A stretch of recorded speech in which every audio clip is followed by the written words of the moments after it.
Всем привет, друзья! Очень рад здесь быть. Так, я буду загораживать экран, поэтому, наверное, спущусь. У всех есть разные способы справиться с боязнью публичных выступлений. Кто-то представляет аудиторию голыми людьми. Но я свой способ придумал. Я, если очень сильно волнуюсь выступать перед большой аудиторией, сегодня здесь много народу, я представляю, что все люди сидят в своих смартфонах и вообще не интересуются тем, что я говорю. И это помогает идеально. Более того, иногда мне кажется, что аудитория начинает мне подыгрывать.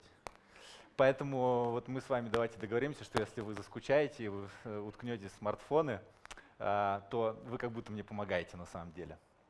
Можно, пожалуйста, вывести презентацию? Меня действительно попросили помечтать, пофантазировать на тему того, как будут развиваться коммуникации и медиа в 2050 году.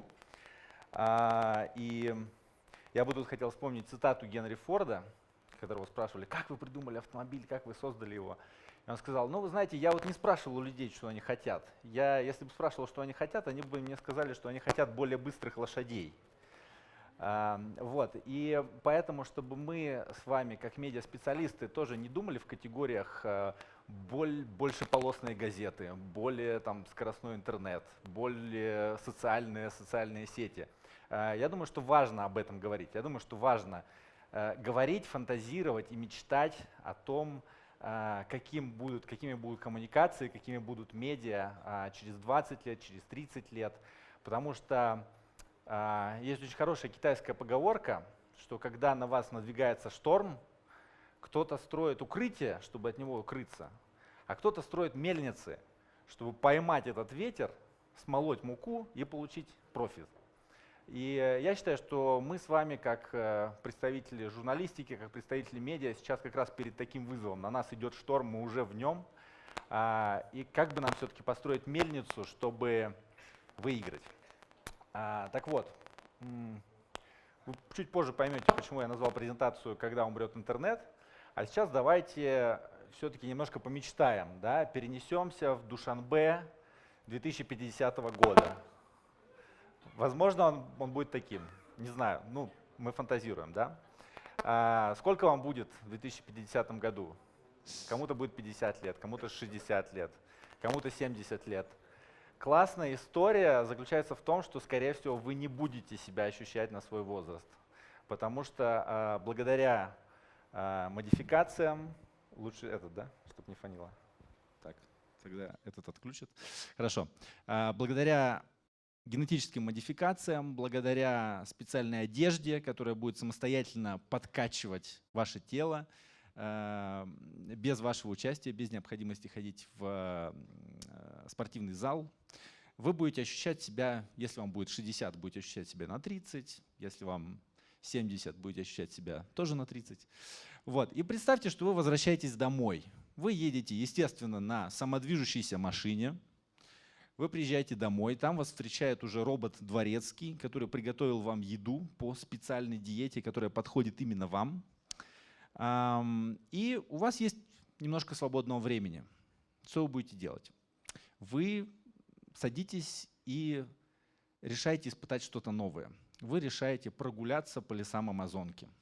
И еще совсем недавно, еще в 2045 году, для этого вам пришлось бы надевать на себя какой-то неудобный костюм, да, с тактильными ощущениями, с передачей всяких штук, вставлять в специальные устройства картриджи с запахами, которые вы будете вдыхать. Но в 2050 году это все уже совсем устарело, как сейчас печатные машинки. Это уже никому не нужно. У вас уже в мозг встроен нейрочип, который подключается к серверу в интернете. У вас даже дома нет никаких мощных устройств, потому что зачем?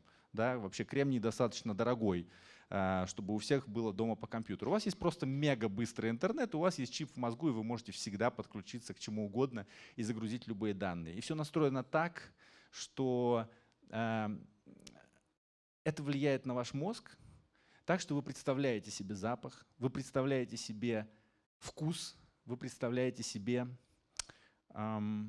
ощущения, которые вы испытываете от прикосновения.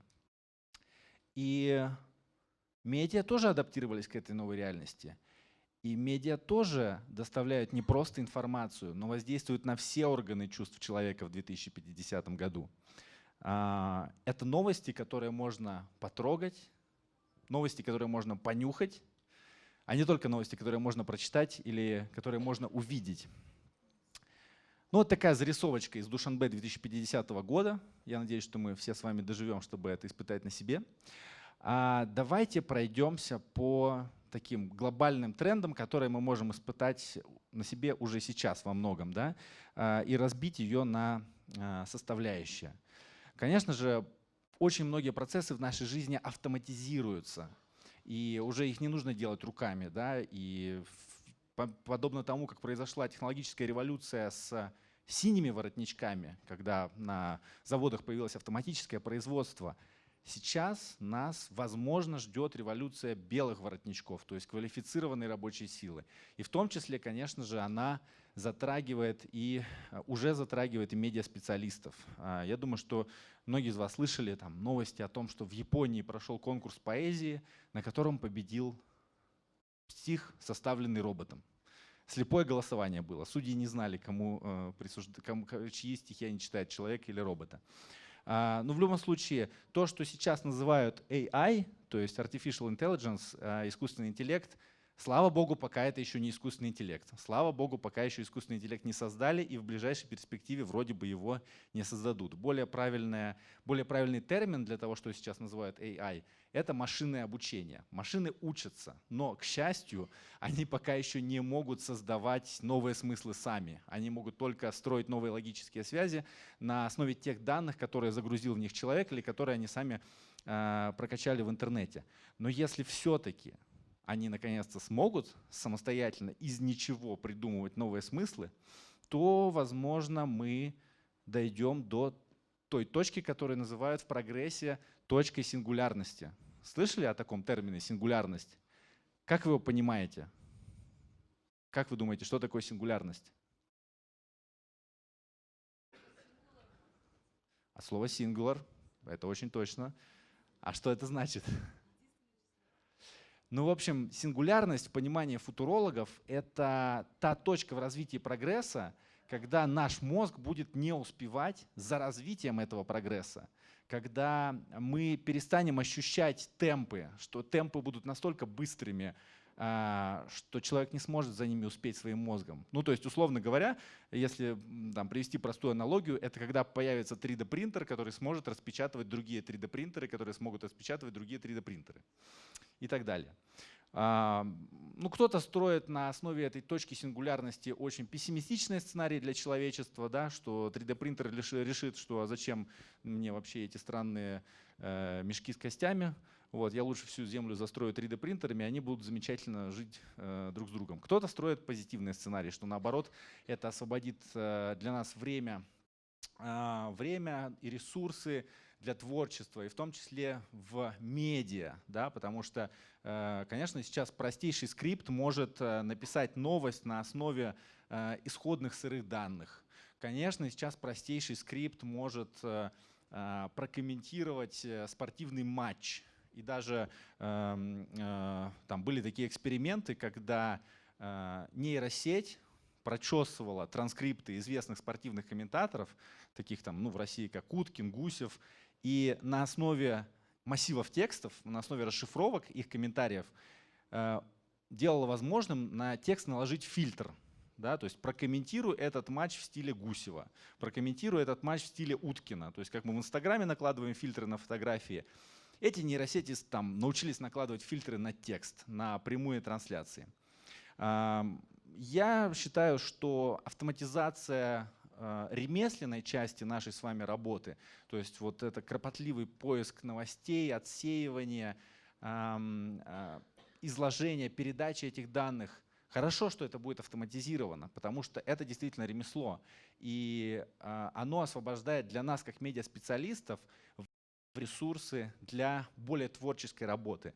Мы наконец-то сможем остановиться и не гнаться за новостями, не гнаться за попаданием в первые строчки агрегаторов, не гнаться за большими охватами, а больше подумать о миссии журналистики, о сути журналистики, о том, как не просто передать новость самым первым, но подумать над тем, как сделать эту новость полезной для людей, как объяснить ее для людей, как дать им понять, как эта новость повлияет на их жизнь.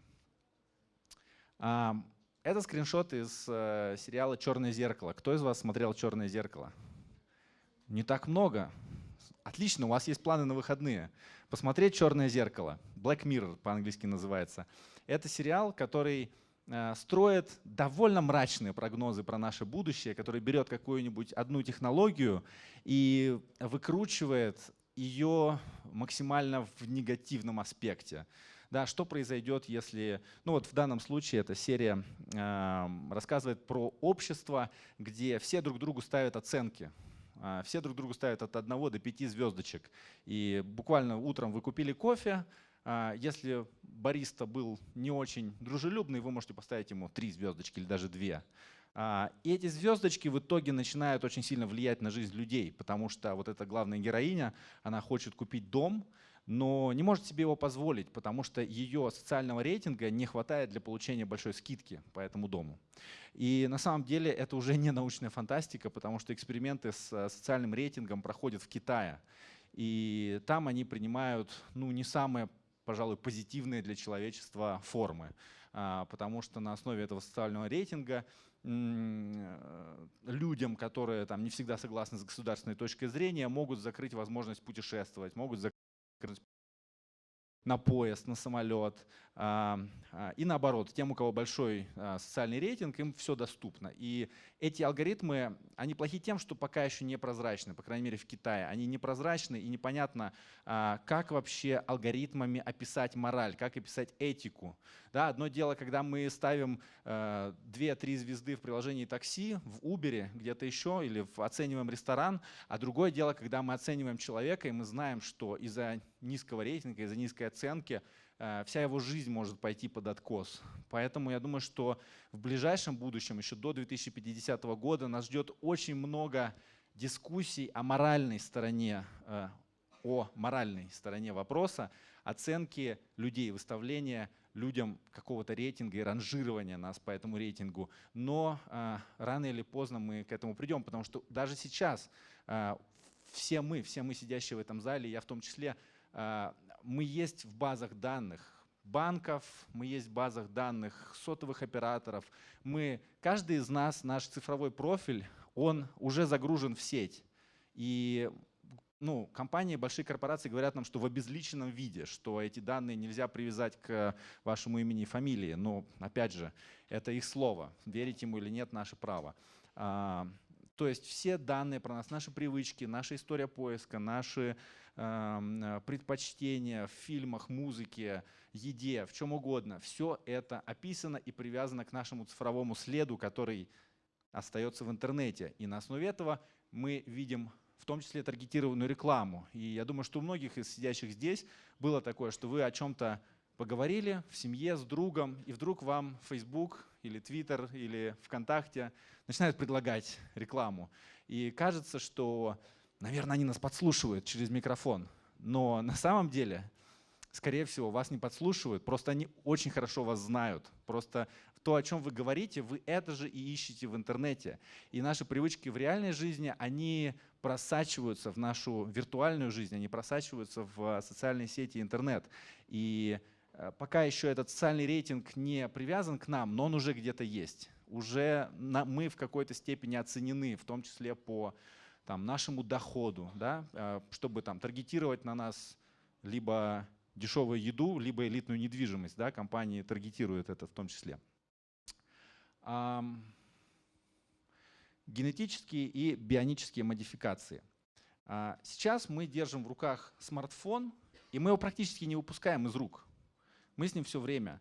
И в Android, и в iOS есть функция, которая показывает, сколько раз вы брали телефон в течение дня. И я всегда ужасаюсь, когда смотрю, они присылают пуш-уведомления в конце недели. Я смотрю, что в среднем я брал телефон 200 раз в день, каждый день. И независимые исследования показывают, что примерно люди по миру хватаются за телефон 150-250 раз в день. И получается, что для нас это костыль такой, да, для доступа к информации. Сейчас это костыль. Логично встроить эти чипы в тело, чтобы доступ к информации был быстрым.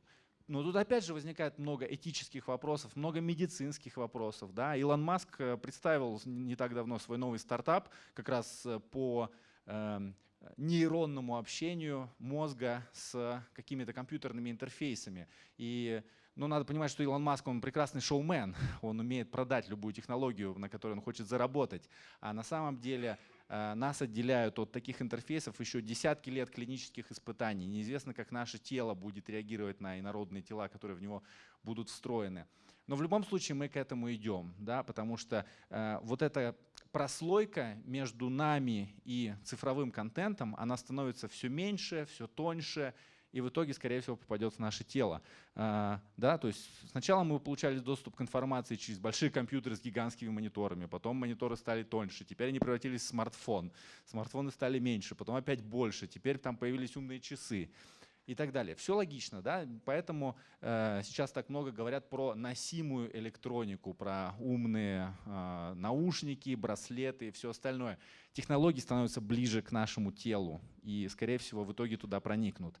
Но в то же время и биология, и химия, и биология развиваются, и ученые проводят эксперименты над тем, чтобы корректировать геном человека и в том числе, возможно, избавлять эмбрион от болезней в будущем, на этапе еще только развития человека как эмбриона. Поэтому не стоит исключать и такое будущее. Я сам, когда собирал информацию, читал, думал: боже мой, неужели? Надо же, как это круто, как это интересно. Давайте чуть ближе к медиа все-таки, да, потому что у нас медиаконференция. И одним из важных трендов потребления медиа и коммуникаций станет смешанная реальность или mixed reality, как ее называют. Это смесь разных слоев информации, которые мы получаем, потому что есть виртуальная реальность, она вся целиком воссоздана, вы надеваете шлем, там, допустим, PlayStation VR, и вы оказываетесь целиком в нарисованном мире. Есть дополненная реальность, которая накладывает дополнительный слой информации на то, что вы видите вокруг себя. Например, есть приложения, с помощью которых вы ходите по округе, ищете себе жилье, наводите камеру смартфона на какое-то здание, и вам всплывает цифра, сколько стоит аренда квартиры в этом здании или аренда офиса и так далее. Смешанная реальность, она комбинирует подходы и виртуальной реальности, и дополненной реальности, и рождает возможности для журналистов создавать иммерсивные проекты, которые вовлекают аудиторию. И я думаю, что сейчас вот пробиты грани зрительные, слуховые, мы воздействуем на зрение и на слух наших читателей, но скоро и другие органы чувств тоже к этому добавятся, потому что, конечно, когда мы оказываемся реально в какой-то ситуации, очень много значения имеет и запах окружающего пространства, и тактильные ощущения, которые мы получаем. И наука и технологии тоже скоро до этого дойдут. Вот, это еще один кадр из «Черного зеркала». Эта серия называется «Сан Джунипера», вот если хотите. «Черное зеркало» прекрасно тем, что это сериал антология, то есть его можно смотреть с любой серии. Не страшно, если вы там начали смотреть с последнего сезона. Каждая серия — это отдельная история. И вот эта серия «Сан Джунипера» рассказывает как раз про цифровое бессмертие, про то, что вполне возможно наше сознание смогут оцифровать и загрузить в сеть. Потому что сейчас, да, я уже сказал вам, что есть некий слепок нашей личности по нашим запросам, по нашему поведению, по тому, как мы вводим мышкой, по тому, как мы скроллим экран. Все это записывается, и все это, конечно, используется для того, чтобы, во-первых, продать нам что-нибудь, а во-вторых, для того, чтобы сделать наш опыт взаимодействия с медиа, наш опыт взаимодействия с сервисами более качественным, более интересным. Например, Netflix, компания, которая зарабатывает на том, что показывается через стриминг фильмы и сериалы, они отслеживают огромное количество данных. Они смотрят, когда вы поставили эпизод на паузу, они смотрят, когда вы решили переключиться на другую серию. И в итоге они принимают решение о том, запускать или нет новый сериал, исходя в том числе из этих данных. Но алгоритмы несовершенны, да, поэтому и Netflix тоже иногда делает решения вопреки тем выводам, которые они видят в своих данных. Но тем не менее алгоритмы будут развиваться. Еще один тренд — это информационная диета. Сейчас я бы сказал, что человечество находится на таком этапе развития информационного общества, которое можно описать одним словом — дорвались. Мы похожи на ребенка, который зашел в магазин с конфетами, со сладостями и едим все, что вот мы только можем получить. И я говорю про информацию, да, потому что мы скроллим ленту социальных сетей, и сам принцип ленты, она бесконечна, она никогда не закончится. Только самые сильные, смелые и выносливые люди, вроде моей жены, могут долистать ленту Инстаграма до конца. Я прям в течение дня. Мы лежим в кровати, и я говорю, ну все, ты уже долистал. Она говорит, сейчас еще 20 минут, долистай. И иногда она долистывает. Вот, и есть ощущение завершенности. Там в конце покажут мультик. Ну, на самом деле нет. В конце покажут, что вы долистали Инстаграм на сегодня. На это нужна сила духа, конечно. Сила духа, терпение и все остальное. Вот. Но вообще потребление информации бесконечно, и мы действительно очень увлекаемся тем контентом, и это, который нам предлагают все. Контент охотится за нами. Да? Если раньше мы охотились за контентом, я, например, помню, как я в детстве играл во дворе, и мне мама из окна кричала, что иди домой, начинаются утиные истории по Первому каналу, диснеевские. И я бежал, потому что не было возможности другой посмотреть утиные истории, только в 12 часов в субботу. Сейчас контент охотится за нами. Все хотят получить немножко нашего внимания. И в том числе из-за этого очень сильно изменяется журналистика. Потому что если раньше в голове у потребителя, ну еще там 10-20 лет назад, было четкое разделение. Так, я проснулся, получил печатную газету, сейчас это время для потребления новостей. Я пришел вечером домой, включил телеканал, сейчас я 30 минут буду смотреть итоговый выпуск новостей. То сегодня информация охотится за нами постоянно. Мы постоянно получаем пуш-уведомления от разных, причем создателей контента, не только от СМИ, и даже не столько от СМИ, от брендов, от компаний, от блогеров. И журналистика смешивается со всем этим потоком информации. Я думаю, я надеюсь, что в будущем, и на самом деле еще раньше, 2050 года, наступит момент, когда человечество поймет, что пора садиться на информационную диету. Пора разбираться в том, как мы потребляем информацию, как мы распределяем свое время на развлекательный контент, информационный контент, обучающий контент и так далее. И на самом деле эта тенденция уже наметилась. Если вы посмотрите на темы зарубежных, международных конференций по медиа, то они в последнее время обсуждают, последние 2 года примерно, главная тема всех международных конференций журналистики — это платный контент. Они все обсуждают платный доступ к контенту. Я прекрасно понимаю, что в России, на территории СНГ совсем другая культура потребления контента. Мы привыкли к тому, что новости и информация должна быть бесплатной. Но точно так же 10 лет назад мы говорили, что мы привыкли к тому, что музыка должна быть пиратской. А сейчас огромное количество сервисов музыки развивается, и люди приучились платить. Вот в Америке, в Европе люди приучаются постепенно платить за доступ к информации журналистской. И плюс к этому более, скажем так, не крупные по территории страны, где не так много СМИ, они могут договориться, они могут вступить буквально в картельный сговор и сказать: так, ребята, в нашей стране у вас есть только один способ читать новости — заплатить кому-то из нас. Неважно, кто это будет, но давайте договоримся. Так вот, мне кажется, что все больше видна эта тенденция, что контент будет делиться на 2 типа. Второй тип — это бесплатный, делают все, и он похож на информационный шум.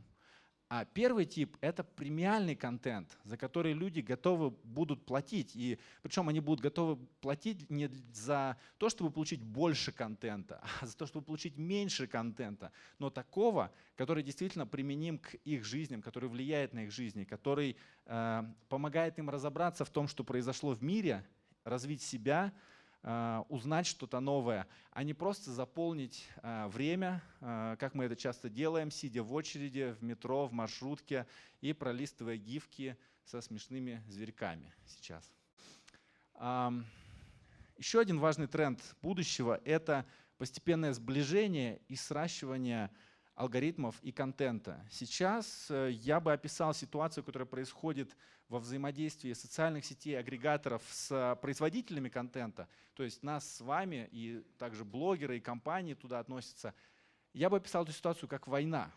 Идет война между теми, кто пишет алгоритмы, и теми, кто создает контент. И мы привыкли к тому, что в нашей с вами отрасли рулят гуманитарии, да, как бы мы работаем со словом, работаем с буквой, как вдруг пришли технари и сказали: так, ребята, мы тут написали социальную сеть, мы тут написали новостной агрегатор, и мы будем рулить тем, как ваши новости распространяются, тем, как они доходят до читателя. И в итоге все гуманитарии бросились стараться хакнуть эти алгоритмы, стараться взломать их так, чтобы все-таки получить аудиторию.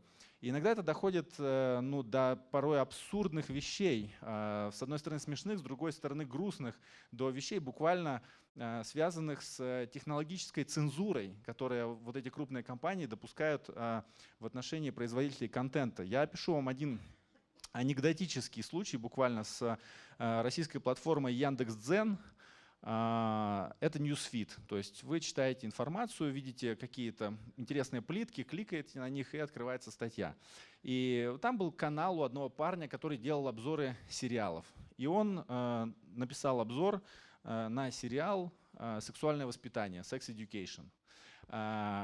И эту статью заблокировали, а ему написали, что: «Эй, парень, ты не мог бы заменить слово «секс» в своей статье какими-нибудь эвфемизмами?» Ну, потому что нас и дети читают в том числе. Понятно, что секс — это не матерное слово, но мне кажется, это такое яркое проявление вот этой технологической цензуры, когда платформа решает, что ей нравится, а что нет, потому что это не противоречит законам, это не противоречит морали. Да? И парень решил принять этот вызов и реально переписал весь текст, используя слова типа «пестики», «тычинки», «аист принес в капусте» и так далее. И мы мое СМИ, в котором я работаю, Russia Beyond, мы тоже сталкивались с такими проявлениями со стороны Яндекс.Дзена, когда нам пришло уведомление, что: поздравляем, вы включены в программу поддержки Яндекс.Дзена, у вас теперь есть персональный менеджер. И мы такие: ура, классно. Так вот, первое сообщение от персонального менеджера: привет, я ваш персональный менеджер, я заблокировал вот эти 2 ваши статьи. Мы такие: здорово. Вот эту статью я заблокировал за кликбейт, за наживку для кликов, а вот эту статью я заблокировал, потому что это галерея. И у нас вот есть такой специальный формат на Яндекс.Дзене, называется нарратив. Он, если кто не знает, он похож на сторис в Инстаграме. Так вот, мы считаем, что лучше эту галерею представить в виде нарратива, поэтому мы ее заблокировали. То есть платформа начинает диктовать нам форматы, платформа начинает диктовать нам темы.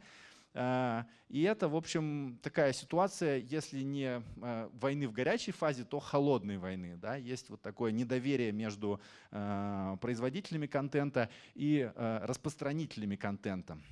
Вот. И сейчас эти алгоритмы, будем честны, они достаточно тупы.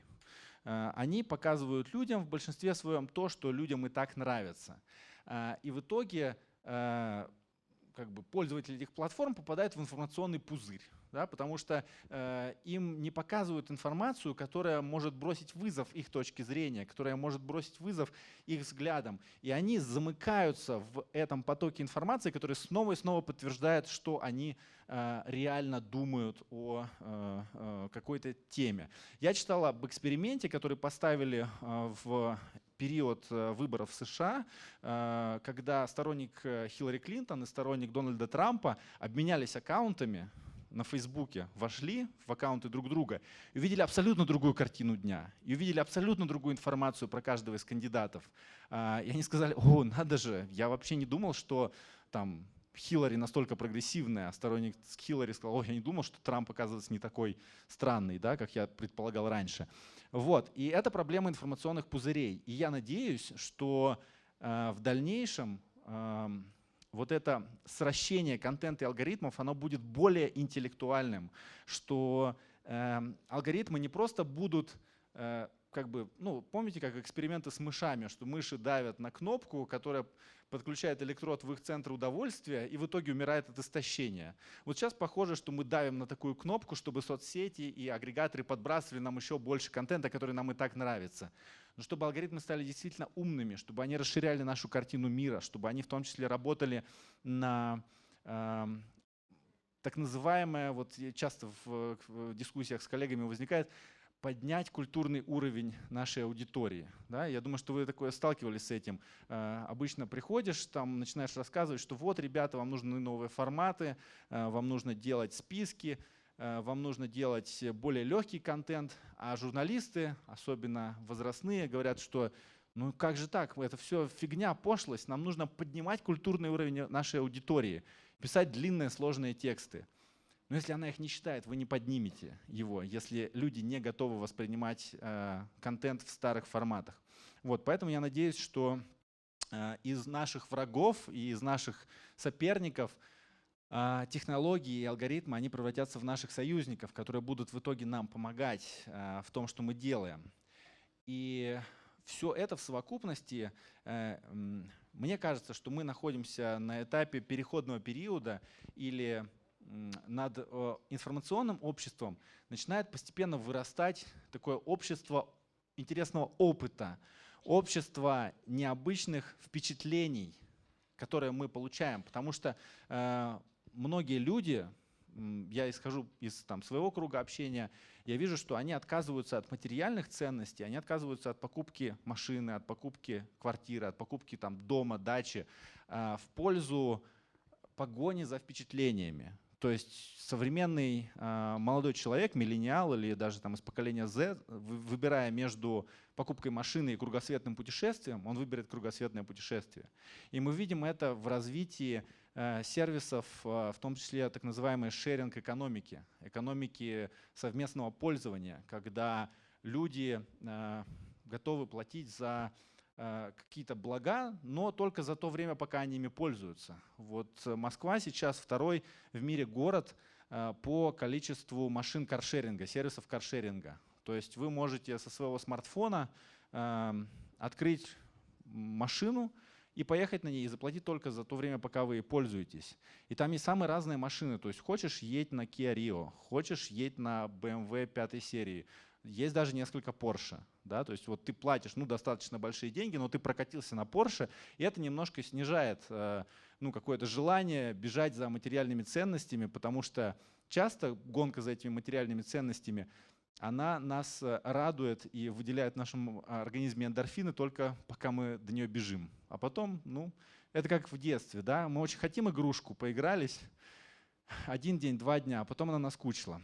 Так вот, впечатления нам нужны новые каждый день, в том числе, чтобы заряжаться творческой энергией, в том числе, чтобы переключать наше сознание, потому что рутина убивает. Вы прекрасно знаете, как творческие люди, я думаю, что многие здесь, и я в том числе, сталкивались с выгоранием, когда ты находишься в рутине, ты находишься как белка в колесе, и тебе нужно как-то перезагрузиться. И самый простой способ перезагрузиться — это новые впечатления, это куда-то поехать, хотя бы выехать из города на выходные.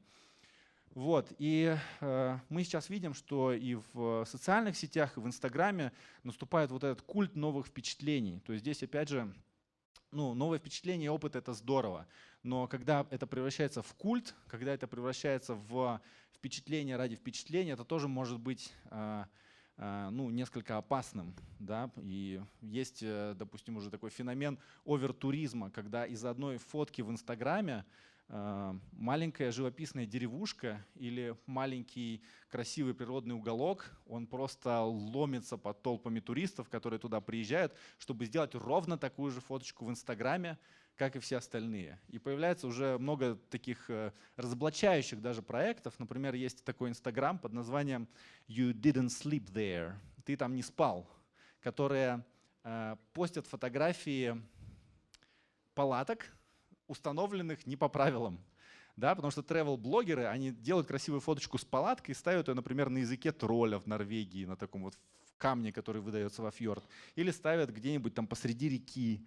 чтобы сделать фотку, а потом собрать палатку и уехать спать в отель. Вот. И этот аккаунт их обличает. Вот такой тоже аспект гонки за новыми впечатлениями. Вот. Что касается нас с вами, что касается журналистов, медиаспециалистов, я считаю, что мы тоже встраиваемся постепенно в эту новую экономику опыта и впечатлений. И люди в том числе идут к нам на наши сайты, в наши соцсети, чтобы тоже получить какие-то новые эмоции и новые впечатления, новый опыт, который они могут пережить. И мне кажется, что в будущем этот опыт он будет разделяться тоже на две большие части. Это тот опыт, который мы сможем получить дешево и почти бесплатно через VR-очки, через нейропроцессор, через шлем, через что-нибудь еще. И на тот опыт, который мы получим вживую, действительно, без очков, без шлема, куда-то действительно поехав, пообщавшись с людьми. Но вот второй опыт, он будет становиться все более и более дорогим, потому что в мире все больше и больше людей.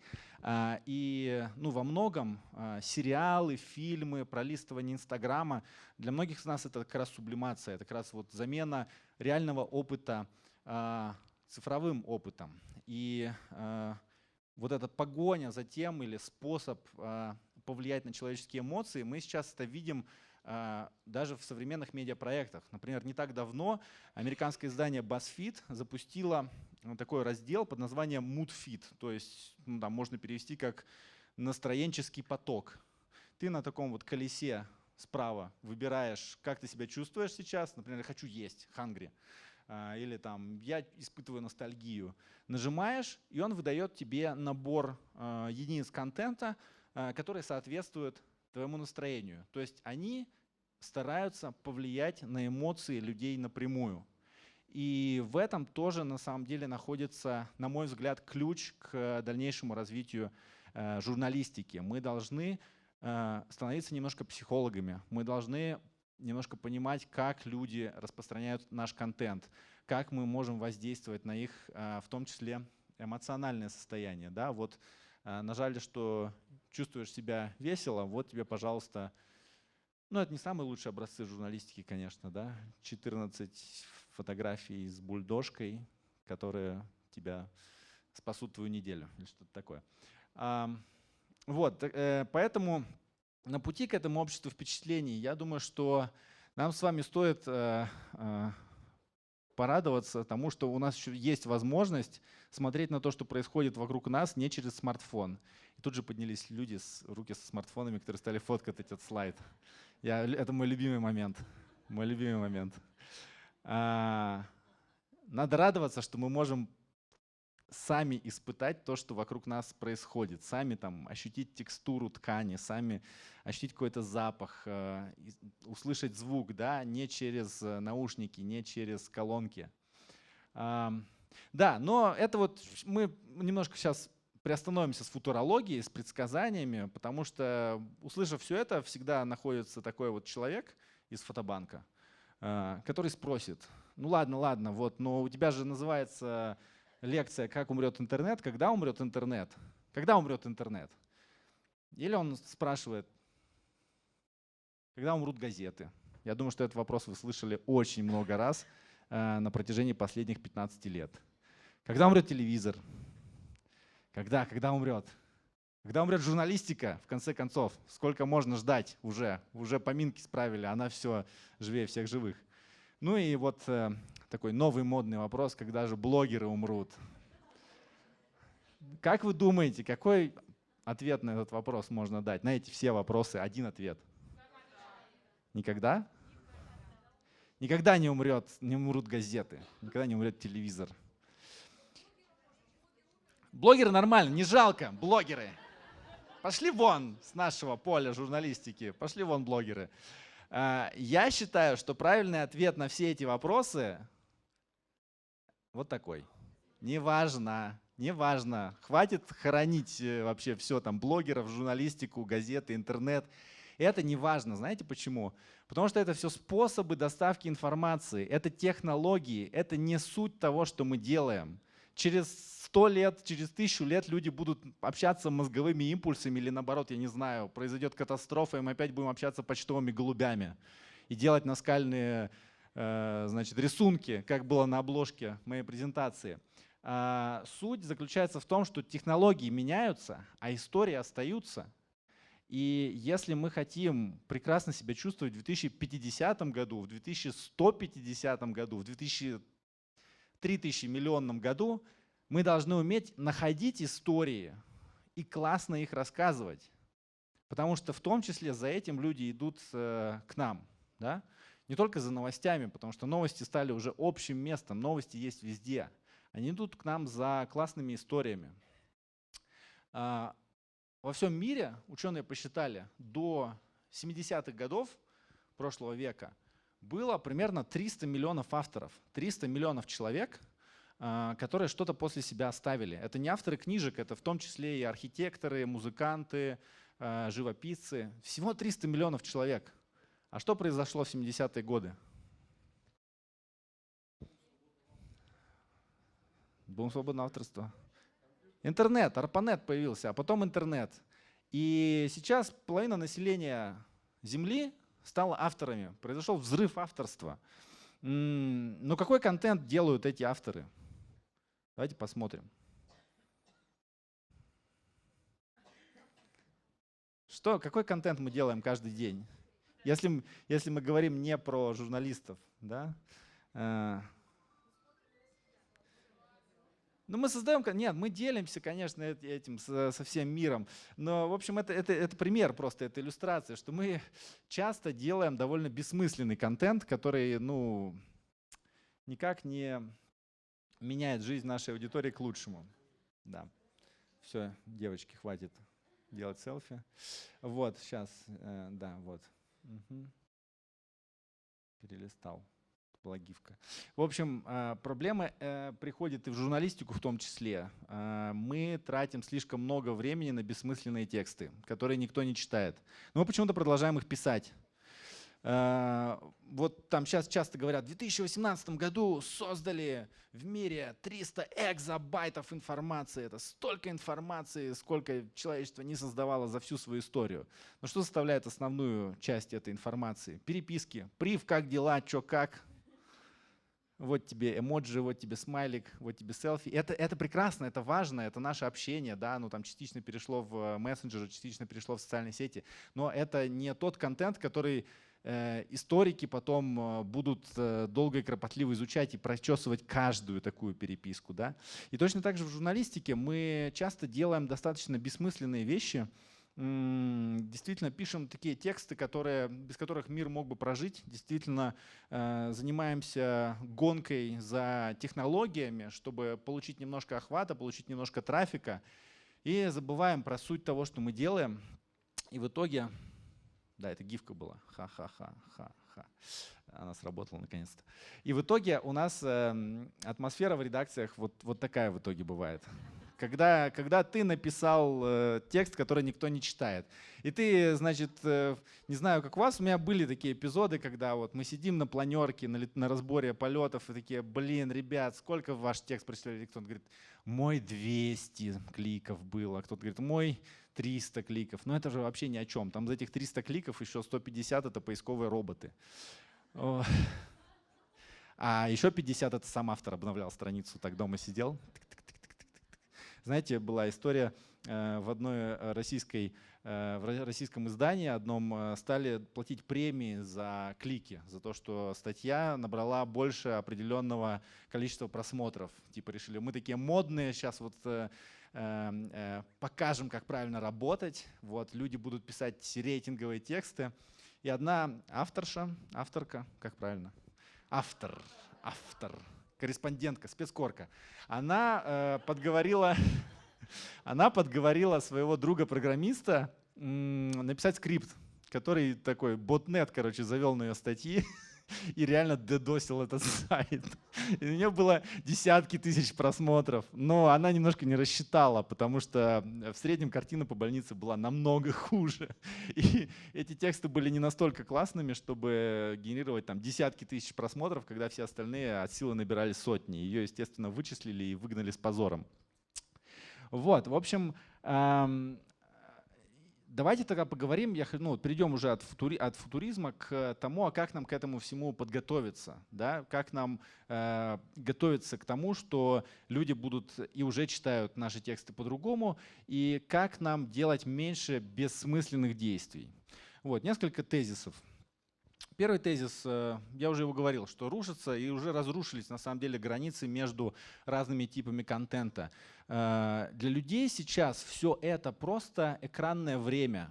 Просто время, которое они проводят рядом с каким-то экраном.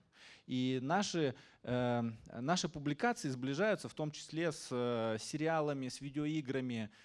И у человека часто бывает выбор, а что мне, пойти почитать репортаж о том, как состоялось очередное заседание депутатов, на котором были приняты очень важные решения. Но какие, я вам не скажу, потому что новость, она будет про заседание депутатов.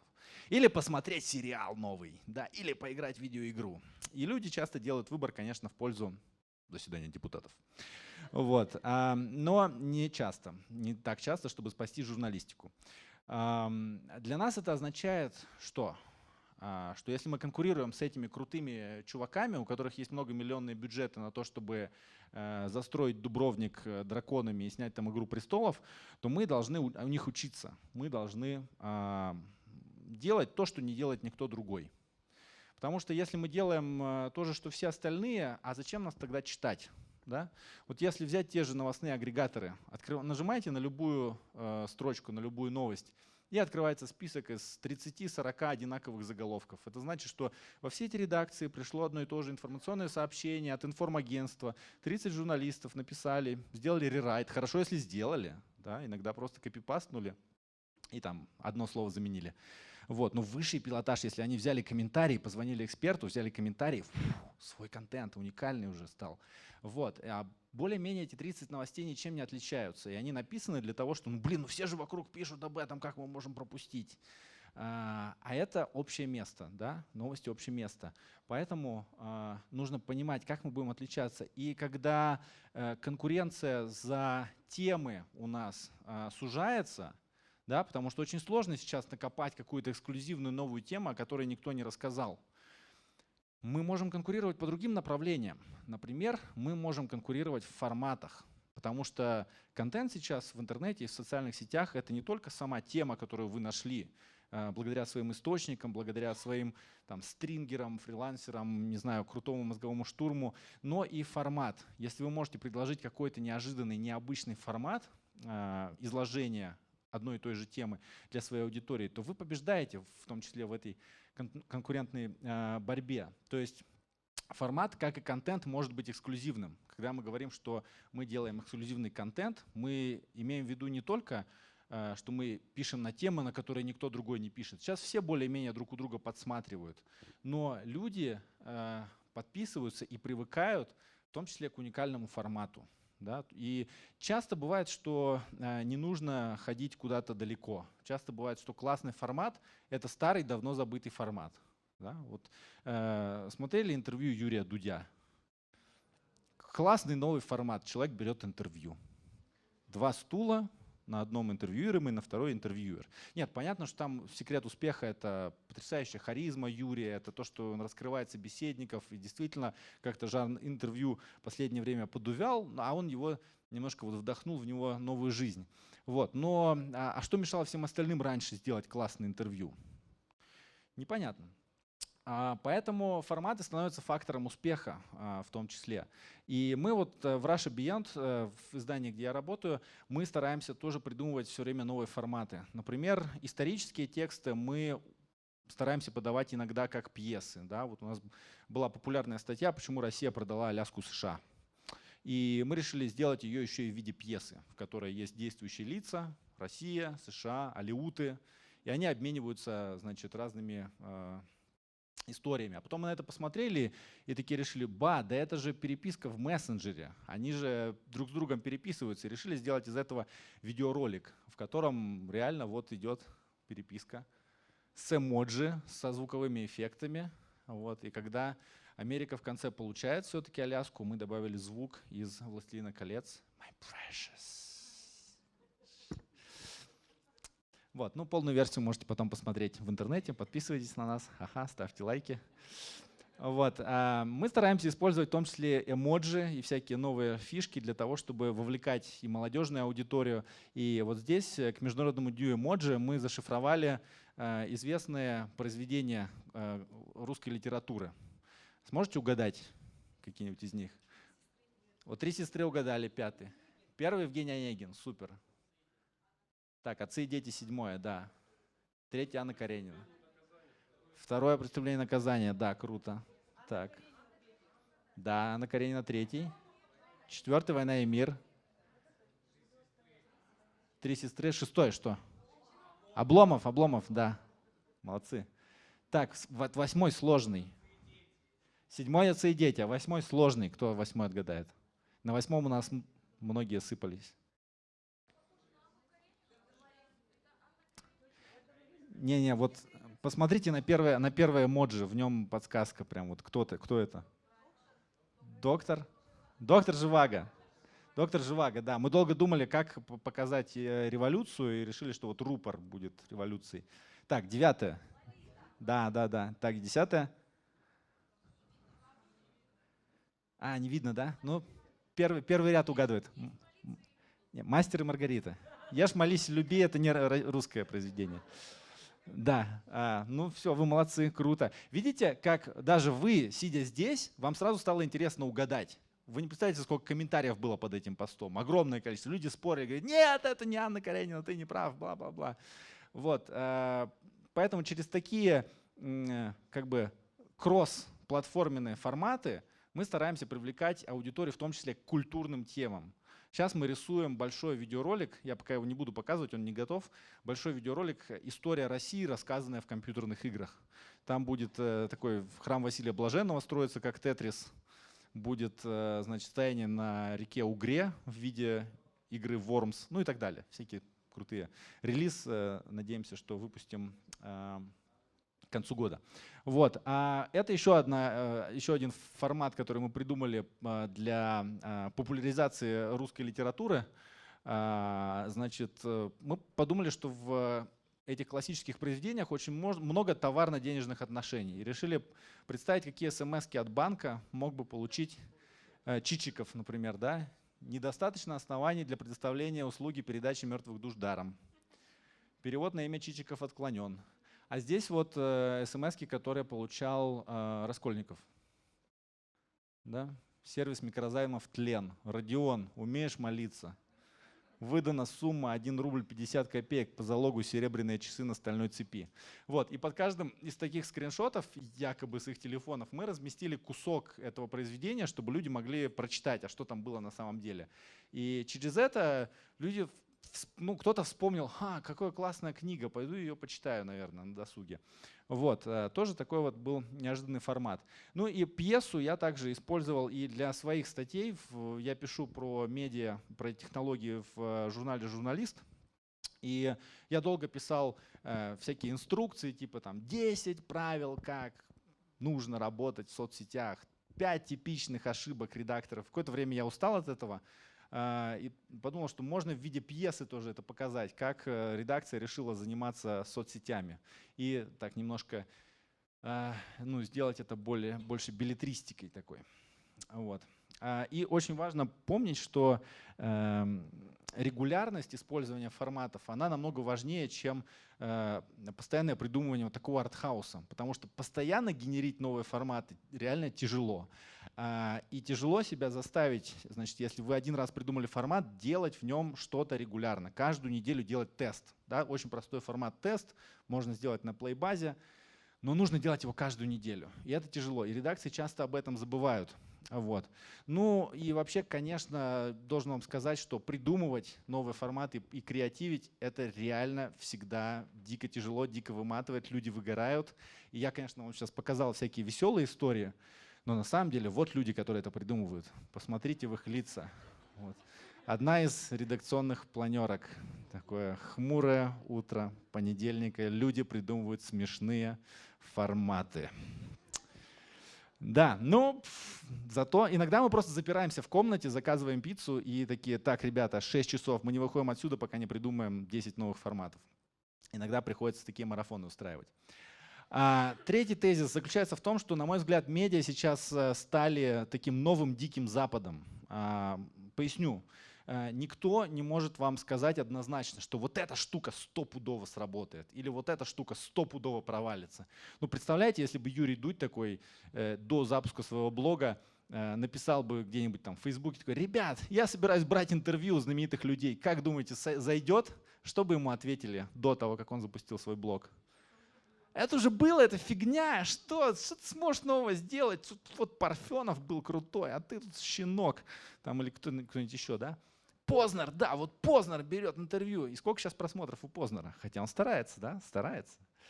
Вот, то есть мы снова в условиях, когда все обнулилось. Мы когда в нашей редакции начали делать видео, сначала у нас было такое благоговение перед видео, потому что мы были очень текстоцентричной редакцией. И мы думали, что если надо делать видеоконтент, нам нужно позвать человека из телека, который умеет делать вот телевизионный контент. И выяснилось, что навыки и подходы и форматы этих людей, они не подходят для интернета. Они просто не работают. Поэтому мы стали с нуля просто придумывать, какие видеоролики нам бы самим интересно было смотреть. И еще лайфхак такой. Мы стали очень много заниматься таким реверс-инжинирингом. Знаете, как китайцы покупают истребитель. Не покупают технологию, а покупают один истребитель, потом разбирают его по винтикам и начинают собирать такие же. Вот мы так же делаем. Мы смотрим, только мы ничего не покупаем, естественно. Мы смотрим ролики, которые доступны в интернете, смотрим те из них, которые нам нравятся, а дальше садимся и начинаем обсуждать друг с другом. А почему этот ролик классный? А почему? Может, у него сценарий? А смотри, как они сделали вот там с графикой. А смотри, как они… Вот опять же, вспоминая Дудя, помните, он брал интервью у российского продюсера Александра Цикала, который продюсирует фильмы и сериалы. И тот ему сказал: я смотрю сериалы по 17 часов в день. То есть он занимается тем, что вот называется насмотренность. У него должна быть насмотренность. Вот я считаю, что сегодня у медиаспециалиста тоже должна быть насмотренность крутых форматов, насмотренность крутых текстов, крутых видеороликов. Чем больше мы смотрим лучших из лучших и читаем в том числе на английском языке, тем выше наши собственные навыки, тем лучше мы можем потом что-то предложить, потому что после определенной критической массы у вас возникает озарение, вы начинаете придумывать новые форматы. Вот, и медиа сейчас дикий запад. Вы можете выйти с идеей, которую раскритикуют все в отрасли, и она выстрелит. Мы много раз это видели. Тот же самый там издание vice.com в Америке. Они стали в начале 10-х годов, они сказали: мы будем делать длинные видеоролики для интернета, документальные фильмы на полчаса, 40 минут. И всем сказали: господи, в интернете полчаса, никто не будет смотреть полчаса, никто не будет досиживать это все. Они сделали эти фильмы, их смотрели, потому что они их сделали классно, они выбрали классные темы.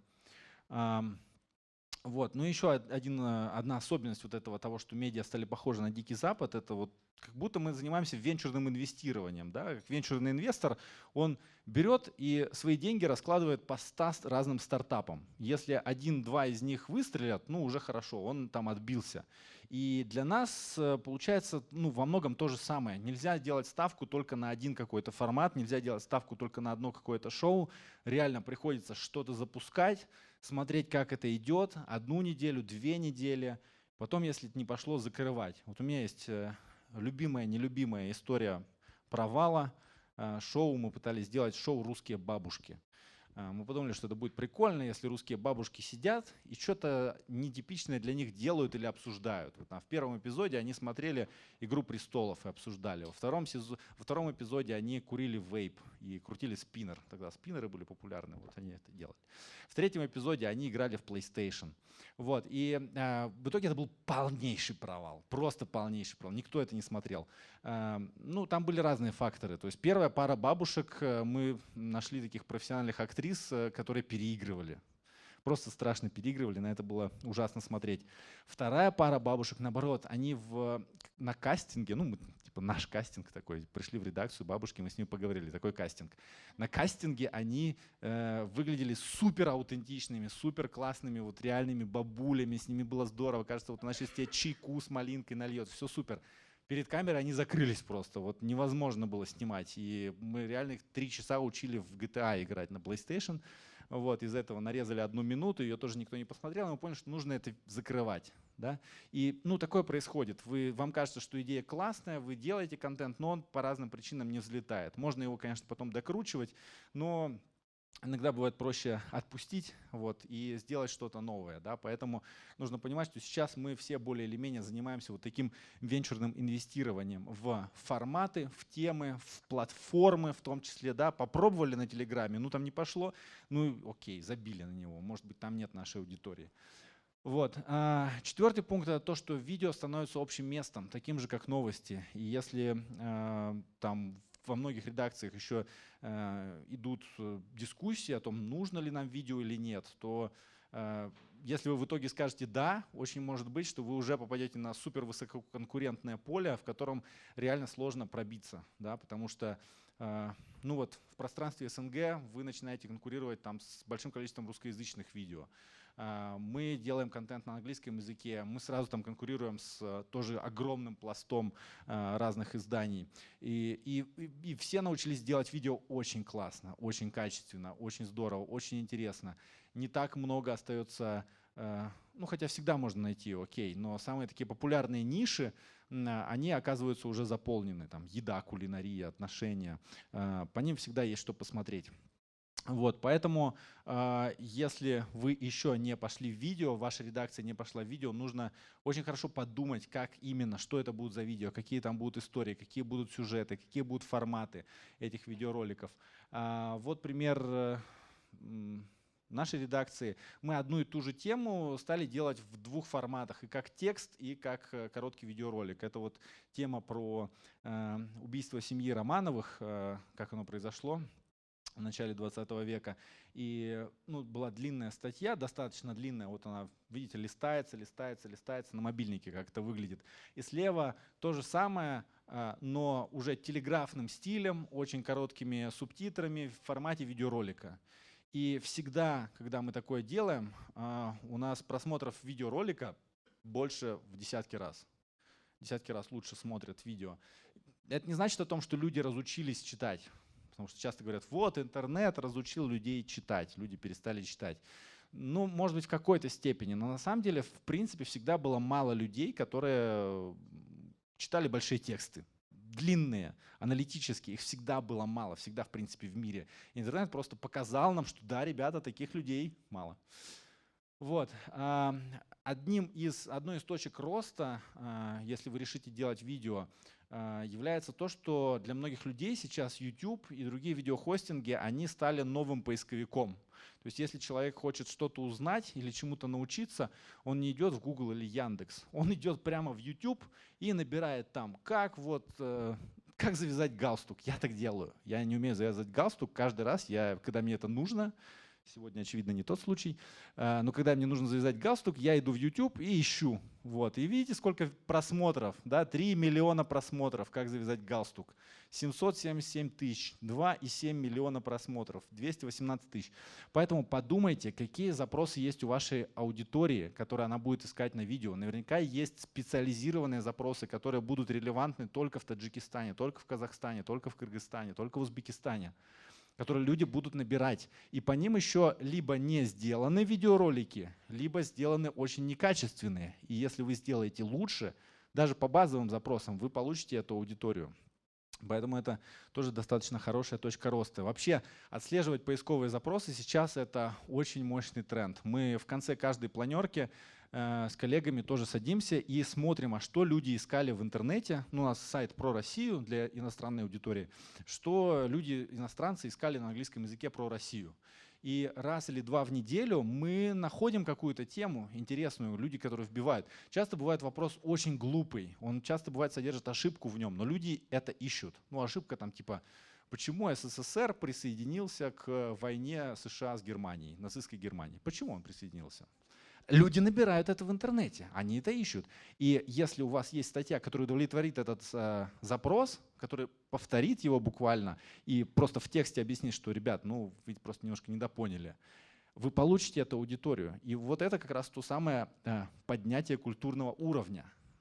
Поиск того, что люди сами ищут в интернете и удовлетворение этих запросов. Многие редакции об этом забывают. Вы знаете, вот в маленьком городе российском на 30 тысяч человек у местного издания была страница, у которой было около, по-моему, 700 тысяч посещений. Как вы думаете, что это была за страница?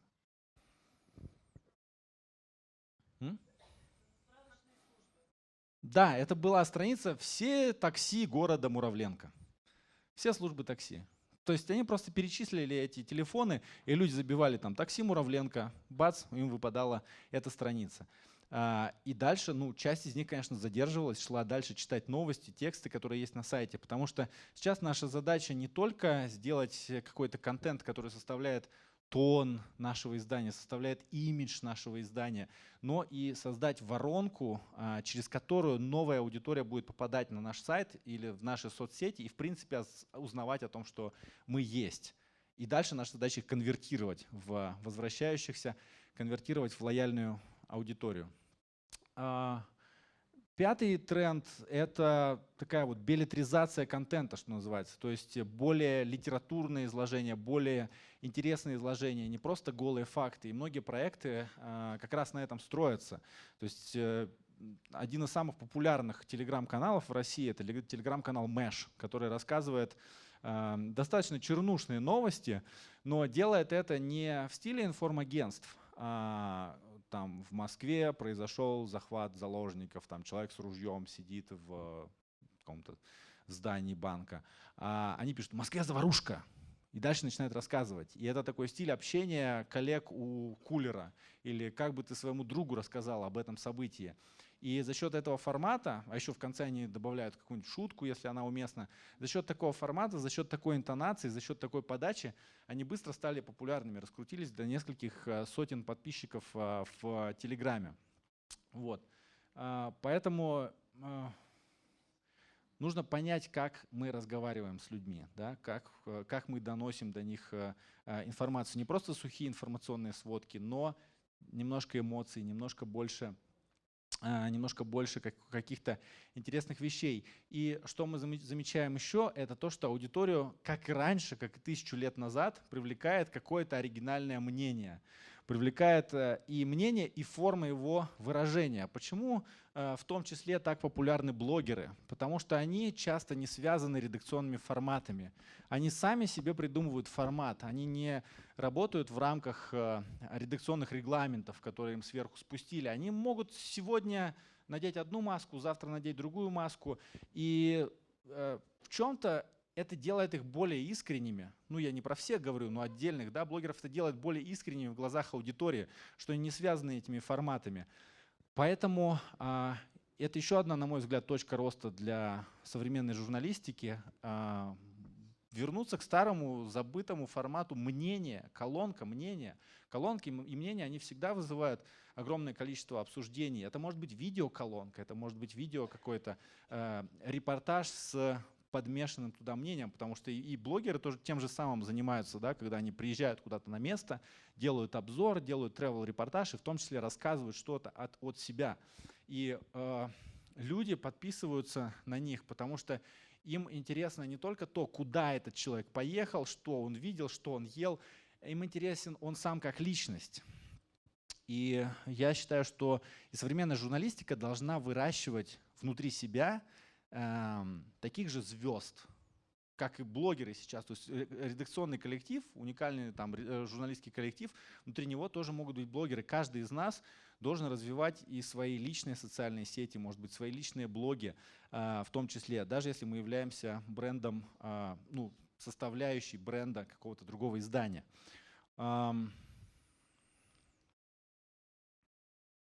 Сейчас попробую пересунуть. Вот так работает. Да. Медиа часто выезжают на харизме авторов. То есть вот Юрий Дудь, я считаю, главный секрет его успеха — это его собственная харизма. Bad Comedian, да, его харизма и смешные гифки. Вот это поворот. Илья Варламов, популярный российский текстовый блогер, который тоже пошел в видео. Тоже людям интересен он как личность, а не только то, где он оказался или что он съел. То есть контент становится все более человеческим. Опять и вот это идет подмешивание эмоций. Не просто передать информацию, но передать ее вместе с эмпатии, передать заряд какой-то вместе с информацией. И в связи с этим хочу такой еще тезис закинуть, что не нужно бояться быть смешным. Сейчас вот СМИ, связанные по рукам и ногам какими-то своими внутренними форматами, внутренними регламентами, считают, что ну мы же серьезные издания, мы же пишем деловые новости, но даже деловые люди, даже люди бизнеса, они тоже улыбаются, они тоже смеются с шуткам, да, это не роботы. И когда ваш контент в ленте социальных сетей или в ленте агрегаторов, он смешивается с контентом ваших друзей, контентом там, с смешными котиками, гифками и так далее, и вы делаете это все со звериной серьезностью, это выглядит ненатурально, это выглядит неестественно.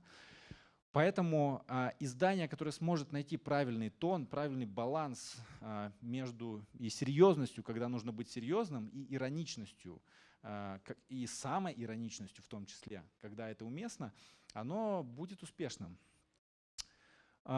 Седьмой тренд заключается в вот бренды и медиа, и взаимосвязи. Бренды, я имею в виду компании, потому что сейчас любая компания хочет стать медиа. Да? Она избавилась от нас как от промежуточного звена между своим месседжем и аудиторией. Они могут общаться с аудиторией напрямую. Мы это ощущаем в том числе и на рекламном рынке, потому что рекламодатели тоже не дураки, они считают деньги, и они смотрят, что так, пойти ли мне в газету, на телеканал, на радио и потратить деньги за непонятную аудиторию, потому что они что-то там в своих медиакитах поначеркали, но что-то я им не верю. Либо мне пойти в Инстаграм, ВКонтакте, в Фейсбук и четким таргетингом все там бахнуть. Они выбирают технологичные инструменты, в этом проблема. Вот. Но похожее сближение медиа и брендов происходит и в журналистике, потому что мы видим, что медиа начинают присутствовать на большом количестве разных платформ и присутствовать по-разному, в разных качествах. В Инстаграме мы публикуем одно, в Фейсбуке другое, на Ютубе вообще третья история, или может быть несколько YouTube-каналов. Если про Russia Beyond говорить, мы сейчас запускаем несколько YouTube-каналов, потому что мы поняли, и ребята из YouTube нам подсказали, на самом деле была вот конференция на прошлой неделе в Москве, что YouTube определяет аудиторию очень, если говорить простым языком, очень тупо. То есть он говорит, вот ваша аудитория это там типа девочки 23-27 лет и все. Если ты делаешь уже какой-то другой контент, который им не подходит, они будут плохо на него реагировать. Таким образом, YouTube немножко подталкивает к созданию разных тематических каналов, направленных на разные аудитории. Но все же это надо как-то объединить. А как это все объединить, склеить? Объединить брендом вашего издания. Да, то есть люди должны понимать, что ваш бренд накачан какими-то смыслами, он накачан доверием к вам, он накачан вашим умением делать что-то крутое, делать что-то интересное. Поэтому медиа постепенно тоже становятся брендами. Вот. Следующая пара трендов связана с редакционной аналитикой, с тем, как мы оцениваем эффективность, как мы измеряем успех вообще того, что мы делаем. Потому что в том числе и из-за того, что я сказал в предыдущем пункте, что рекламодатели требуют знаний о нашей аудитории, для нас становится смертельно дорого не анализировать свою аудиторию, не знать, кто нас читает, не понимать, какие темы заходят, какие темы не заходят, что выстреливает, что не выстреливает. Если мы этого не знаем, мы проигрываем. И проигрываем в конкурентной борьбе с другими изданиями и блогерами, и проигрываем внимание и деньги рекламодателей.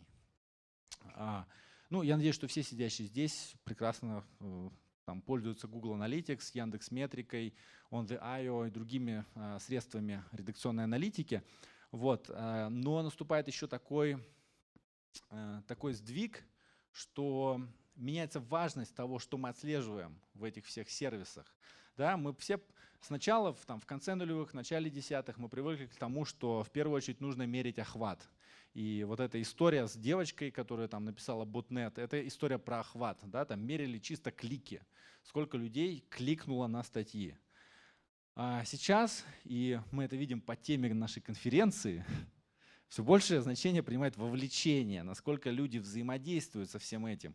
И соцсети также изменяют свои алгоритмы, что приоритет в выдаче отдается контенту, который как-то повлиял на людей, который их заставил отправить эту новость через мессенджер, отправить своему другу или прокомментировать. Да? И Facebook абсолютно как бы открыто говорит, что мы отдаем больше приоритет тем материалам, под которыми развернулась дискуссия, которые вызвали комментарии. То есть метрики вовлечения, сколько людей лайкнуло, расширило, прокомментировало, подписалось на вас, они принимают все большее значение. Но уже на горизонте, который все приближается, маячат все более важные метрики лояльности. То есть то, насколько люди, прочитав тот или иной текст на вашем сайте, готовы остаться у вас, готовы остаться вашими лояльными подписчиками, превратиться в ядро вашей аудитории. И это, почему это важная метрика? Как раз потому, что медиа начинают просить деньги за свой контент. И все вот эти международные конференции, про которые я говорил, которые крутятся вокруг платного контента, платного доступа к контенту, там реально уже они про журналистику говорят очень мало. Они говорят про то, какую стратегию скидок предложить, чтобы люди подписались на их издание в интернете. И какой процент конверсий со сложными математическими моделями, я не ожидал такого от гуманитариев, со сложными математическими моделями, как там люди, вот на каком этапе, из какой стороны экрана им выдвинуть баннер, чтобы они подписались там и так далее. Ну, все знают эту хрестоматийную историю, что от платной подписки New York Times в интернете можно отписаться, только позвонив на горячую линию и голосом сказав, что я отписываюсь. Но слава богу, что хоть в офис не надо приходить. Да, то есть кнопки в личном кабинете нет, вы не можете через интернет отписаться, нужно позвонить. Таким образом они вот удерживают, ну это в каком-то смысле, конечно, насилие, такое цифровое насилие. Вот, но это еще раз говорит о том, что лояльность наших читателей, то, насколько они готовы возвращаться к нам, читать нас, запоминать наш бренд, где бы он ни находился, на каких бы платформах он ни находился, это все принимает все большее значение. Сейчас мы уже движемся к концу. Я понимаю, что все устали. Можете это подвигаться немножко, так это повертеться. Видите, берите пример с меня. Я понимаю, уже там 1,5 часа сидеть довольно тяжело. 10-й тренд, он связан с концепцией гейткиперов, ну, то есть привратников. Да? То есть вот в традиционном понимании журналистики такими привратниками были сами медиа. То есть если человек или компания хотели получить доступ к большой аудитории, им нужно было сначала убедить в этом редакции. Чтобы редакции сказали, ага, это интересно, мы про вас напишем. Да? Или рекламодатель приходит к редакции, приносит деньги, пожалуйста, вот твоя рекламная статья или баннер или что-то еще попадает в аудиторию. Сейчас такими новыми привратниками стали алгоритмы социальных сетей. Мы уже говорили с вами довольно много про алгоритмы сегодня, но это действительно так. Сейчас уже очень сложно только на органическом росте выстрелить в Инстаграме или в Фейсбуке, потому что стало слишком много публикаторов контента, и конкуренция за внимание очень сильно выросла. И сейчас именно платформы, соцсети сдерживают ваш контент, контент пользователей от доступа к большой аудитории. И с одной стороны, как бы, ну, вот такой сдвиг произошел, да, надо как-то с этим жить. А мы часто его используем неправильно. Мы тоже потребительски относимся к социальным сетям, к платформам и ну вот буквально занимаемся попрошайничеством, да, ну вот залайкай меня, пожалуйста, расширь мою статью, подпишись, поставь лайки. Или относимся к этим платформам чисто потребительски. Так, мне нужен трафик на сайт, я буду выкладывать только ссылки на свой сайт. Это абсолютно не в интересах того же Фейсбука, и он все ссылки, как система ПВО, на подлете к аудитории сбивает нафиг. Никто не видит. Знаете, что самое страшное, что можно сделать медийщику в 2019 году? Это запостить на Facebook ссылку на YouTube. Все, этого будет отрицательное вовлечение в этого действия. Я не знаю, бывает ли такое, но может быть. Вот, в общем, платформы нам диктуют свои условия, а нам, чтобы с ними нормально сосуществовать, чтобы с ними нормально взаимодействовать, нам нужно учитывать их интересы. Да, они стали новыми гейткиперами, ну, можно, обнявшись, плакать из-за этого, но нам же нужно с этим как-то жить, поэтому нам приходится учитывать их интересы, создавать нативный контент в том числе. И я называю это принципом liquid media, жидкие медиа. Мы с коллегами из Media Toolbox придумали такое название, что мы по-разному присутствуем на разных платформах. по-разному. Где-то в виде капли, где-то в виде стакана воды, где-то в виде озера. Но постепенно проникаем туда и делаем в том числе нативный контент. Да, вот есть там список площадок на 2019 год, где более или менее в разных качествах, но если у вас есть свое медиа или свой блог, вам нужно присутствовать. Ну, понятно, что все есть ВКонтакте, в Фейсбуке, Инстаграме, многие есть в WhatsApp, многие есть в Вайбере, в зависимости от того, какой мессенджер популярен в вашей стране. Многие забывают про поисковую оптимизацию, про которую я говорил. Многие забывают про реферальный трафик от партнерских ресурсов, от форумов, от всего остального. Многие не делают e-mail рассылки или делают их некачественно, делают их по принципу «отвяжись». А между тем e-mail рассылки — это очень как раз инструмент по удержанию лояльности аудитории. Я знаю, что в программе у нас, кстати, форума Саша Поливанов будет рассказывать про email рассылки, поэтому крайне рекомендую это послушать. Вот. Ну и мессенджеры, конечно. В общем, нужно взглянуть правде в глаза. Чтобы дожить до 2050 года, журналисту недостаточно свою работу делать просто хорошо, да, как мы привыкли. Мы же привыкли как? Написал классный текст, я молодец. Неважно, что у него 100 просмотров всего. Но он же классный, он же социальную проблему решает, он же повышает культурный уровень аудитории. И эти 100 человек, которые на него кликнули, наверное, они повысили свой культурный уровень. Все, ребята, к сожалению, это время прошло. Мы не можем мириться с тем, что мы просто написали классный текст. Нам нужно в голове нащупать вот этот переключатель между самовыражением нас, как журналиста или блогера или медиабренда, и пользой для аудитории, и умением использовать все те условия, в которых нас ставит текущая эпоха, соцсети, платформы, использовать их себе во благо. Вот несколько лишь вещей, которые, как мне кажется, журналист должен делать в 2019 году. Общаться со своей аудиторией в соцсетях, развивать сообщество, самостоятельно выбирать иллюстрации, картинки к своим публикациям. Это самая, наверное, большая проблема, которую я сейчас вижу, по крайней мере, в российской журналистике, в региональной, что картинки выбираются по остаточному принципу из стоковых фотобанков, но между тем картинка и заголовок — это самая продающая часть. Это сниппет, который попадает в соцсети, и люди принимают решение о том, кликать или нет, исходя именно из сочетания картинки и заголовка. Но не буду по каждому из них проходиться, уже вы все зафоткали. Ничего вам это не напоминает? Давайте заменим одно слово, два слова. Что должен делать блогер в 2019 году? Ну, примерно то же самое. Вот. Единственное, что у нас там, в зависимости от законодательства, там, работаем по закону о СМИ, мы должны верифицировать информацию, где-то блогеры не должны. Вот. Но по большому счету нам есть чему учиться у блогеров, да, а не смотреть на них брезгливо и считать, что мы живем в таком вот саду журналистики, обнесенном оградой, который общество будет поддерживать так же, как общество всегда будет поддерживать врачей, пожарных, учителей, потому что это важный социальный институт. Мы уже видим, что законы рынка показали нам, что журналистика к таким социально важным институтам, к сожалению, к большому сожалению, не относится. Вот, поэтому давайте выживать как-то сами. И все это никакого значения не имеет. Все эти механические действия, да, если вот все механически это делать, разжигать дискуссии, вот механически писать призывы к лайкам и всему остальному, если вы не любите своего читателя или зрителя. Это, наверное, выглядит как громкие слова, но я ощутил это на себе, что в какой-то момент я действительно в своей работе как журналист загнался и забыл о том, что нужно свою аудиторию полюбить, какие бы они вам неприятные комментарии не писали в соцсетях, какие бы они вам неприятные письма не присылали в редакцию. В конечном итоге мы же работаем ради них.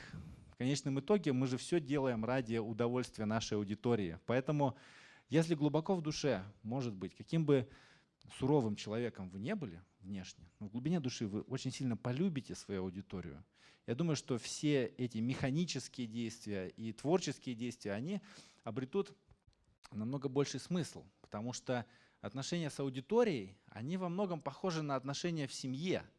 Мы же хотим, чтобы у нас с аудиторией был долгий и прочный брак, да? Чтобы она нас любила и никуда от нас не ушла. Поэтому мы должны вызывать у нее доверие, мы должны вызывать у нее положительные эмоции, И чтобы аудитория не заскучала, мы должны ее постоянно удивлять. Все как в отношениях. Вот. Да. Пару примеров из нашей практики Russia Beyond, когда мы полюбили нашу аудиторию еще сильнее, мы поняли, что нужно поощрять их действия в социальных сетях, их комментарии. Вот мы стали делать комментарии недели. Выбираем какой-нибудь комментарий на Фейсбуке, делаем красивую картинку, отмечаем автора в посте и убиваем сразу нескольких зайцев. То есть, во-первых, человек рад, что его заметили, что он написал комментарий не зря. Во-вторых, немножко его тщеславие тешим, да. Во-вторых, мы всем остальным говорим, что смотри, ты можешь оказаться на его месте. А у многих людей до сих пор сильна вот это «про меня написали в газете». Вау, вау, вау. Пусть это даже в посте в Фейсбуке. Вот. И в-третьих, мы показываем, что нам не все равно вообще, что люди пишут эти комментарии, что мы их читаем. Вот здесь написали про человека, который делает скульптуры из хлеба. И парень запостил такие вот лапти из батона и сказал: я тоже делаю скульптуры из хлеба, напишите про меня. Да, вот. Или вот о том, что самодвижущиеся машины Яндекс сделал, и чувак написал: а они будут ездить как нормальные люди или как москвичи водят? Вот. Ну, в общем, отмечаем такие забавные комментарии, получаем нативный контент тоже для социальных сетей. На Фейсбуке еще есть функциональность топ-фанов. Вы, наверное, знаете, что если ее включить, самые активные, те, кто комментирует ваши публикации, им ставят такой бэджик топ-фан. И там есть возможность написать только топ-фанам. И это очень мощный инструмент. Вот. Мы стали делать отдельные посты только для топ-фанов. И это мощный инструмент повышения лояльности. Вот это первый пост, который мы сделали в июле этого года, что типа: ребята, вот, поздравляем, вы получили топ-фана, и мы все хотим от лица вот Russia Beyond, от лица нашего бренда поблагодарить вас, что вы с нами. И, пожалуйста, пишите в комментариях, там, что вам нравится, что не нравится, что мы можем улучшить. То есть такой стол заказов немножко сделали. И никто не написал вообще никакого негатива. То есть там были очень интересные посты, либо просто с благодарностями, либо с конструктивной критикой. Все это супер полезно. В общем, вот, любите своих читателей, какими бы они ни были.